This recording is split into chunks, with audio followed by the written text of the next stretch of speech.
excellent execution. Oh, what a shot that is to close out over at number 2. পাকিস্তানের বিপক্ষে বিশ্বকাপ বাছার শেষ ম্যাচে ৬২ বল থাকতেই ৭ উইকেটে হেরেছে বাংলাদেশ নারী ক্রিকেট দল। এতেই সেপ্টেম্বরে ভারতে অনুষ্ঠেয় বিশ্বকাপে খেলা নিয়ে শঙ্কায় পড়ে যায় বাংলাদেশ। তবে ওয়েস্ট ইন্ডিজের সামনেও ছিল কঠিন সমীকরণ। ১০.১ ওভারেই থাইল্যান্ডের ১৬৭ রান তাড়া করতে হতো ক্যারিবীয় নারীদের।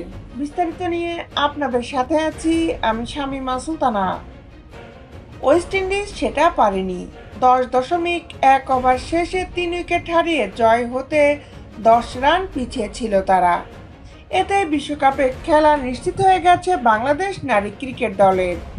ওয়েস্ট ইন্ডিজ ১০.৫ ওভারে ৬ উইকেটের বড় ব্যবধানে জিতেও বাদ পড়েছে আগামী বিশ্বকাপ থেকে। ভারতে অনুষ্ঠেয় বিশ্বকাপে খেলবে ৮ দল। এর মধ্যে স্বাগতিক ভারত সহ ৬ দল সরাসরি বিশ্বকাপের টিকিট পায়। বাকি ৫ দল হলো অস্ট্রেলিয়া, ইংল্যান্ড, দক্ষিণ আফ্রিকা, নিউজিল্যান্ড ও শ্রীলঙ্কা।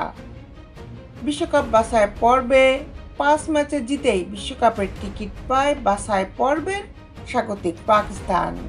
বাছাই পর্বে বাংলাদেশ নারী ক্রিকেট দল প্রথম ৩ ম্যাচে থাইল্যান্ড, আয়ারল্যান্ড ও স্কটল্যান্ডের বিপক্ষে জয় পায়। ৩ জয়ে ৬ পয়েন্ট ঘরে তোলে বাংলাদেশ। শেষ ২ ম্যাচে ওয়েস্ট ইন্ডিজ ও পাকিস্তানের কাছে হারে। ৫ ম্যাচে বাংলাদেশ নারী ক্রিকেট দল ৬ পয়েন্ট তোলে। নেট রান রেট ছিল 0.639। ওয়েস্ট ইন্ডিজ সমান ৩ জয়ে ৬ পয়েন্ট পেলেও তাদের নেট রান রেট 0.626। শনিবারের ম্যাচে সমীকরণ মাথায় নিয়ে টস জিতে বোলিং নেয় ওয়েস্ট ইন্ডিজ নারী ক্রিকেট দল। আফিফ লেসার ও আলিয়া অ্যালেনির বোলিং তোপে ৪৬.১ ওভারে ১৬৬ রানে অল আউট হয় থাইল্যান্ড। ওয়েস্ট ইন্ডিজ আরও আগে তাদের অল আউটের সুযোগ তৈরি করেছিল, কিন্তু থাইল্যান্ডের ৪ নামা ব্যাটার নাথাকান চামথান দেয়াল হয়ে দাঁড়ান। জবাবে নেমে শুরু থেকে ওয়েস্ট ইন্ডিজ মারকুটে ব্যাটিং করতে থাকে। ১০.১ ওভারের মধ্যে জয়ের সম্ভাবনা জাগাচ্ছিল তারা, কিন্তু শেষ পর্যন্ত পারেনি। প্রথম ওভারে ক্যারিবীয় নারীরা ৯ রান নিতে পারে, আর কোনো ওভারে ১০-এর নিচে রান তোলেনি ওয়েস্ট ইন্ডিজ ব্যাটাররা। ওই ধীরগতির প্রথম ওভারে যেন কাল হলো ওয়েস্ট ইন্ডিজ নারীদের।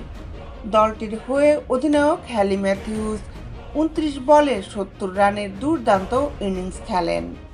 ১২ বলে ২৬ রান করেন অন্য ওপেনার কিয়ানা জোসেফ। ৩ নামা চিন্নেলা হেনরি ১৭ বলে ৪৮ রান করেন।